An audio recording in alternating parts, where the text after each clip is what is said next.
The reason that I'm talking about poverty is because I grew up with a really privileged background. I grew up in a middle class white family in a place that is considered one of the safest neighborhoods and towns in America. I got to go to private school. I was always engaged in extracurricular activities, and if you know anything about that for kids, costs money. I always had access to medical care, dental care, anything I needed, I had access to. Now, my parents both worked really hard to provide this for me. And I also had access to two parents that very clearly loved me and my sisters. I got pregnant at 17 years old, and when I had my child, my life started to slowly spiral out of control. And I take accountability for all of it before anyone says anything.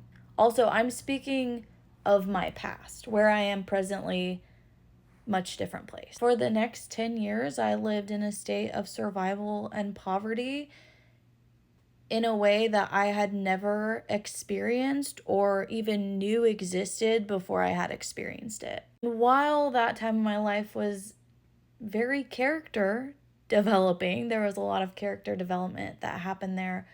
I saw so much. As a young mom, I had to use all of the programs at my disposal to help me be able to afford daycare so that I even could work, which, if you're not familiar with those systems, it's not super simple to get access to these programs. It takes a long time. You get rejected, you have to reapply. And all of this time, if you don't have help, if you don't have resources, you don't have daycare.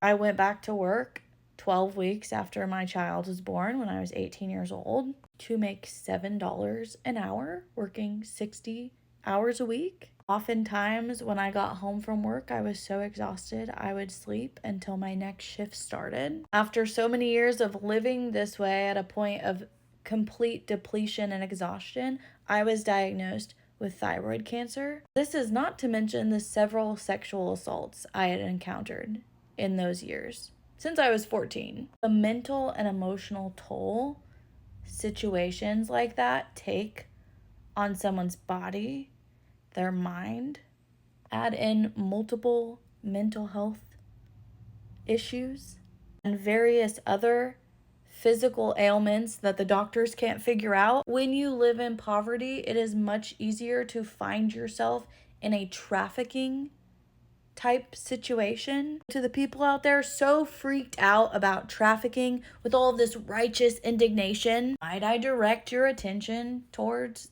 the poor and the unhoused and minority groups that are the most targeted by traffickers and predators. I'm not here asking for sympathy for my situation and what I have been through. I'm accountable. I'm doing the work. But I am here to shed light on the way the world works and the people that are still suffering with seemingly no way out. It is so easy and too easy in our society to blame the people that are suffering the most. They are the scapegoats. It was happening in the time of Jesus. It was happening before that, and it is still happening. I just see such hatred for people that are already suffering. And if you see someone suffering and your first thought is to pile on that suffering, you gotta ask yourself where that hatred is coming from. And also go to therapy.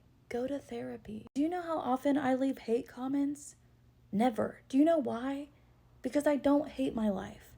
Go to therapy. I beg of you. Anyway, love your neighbor as yourself. Be a good person.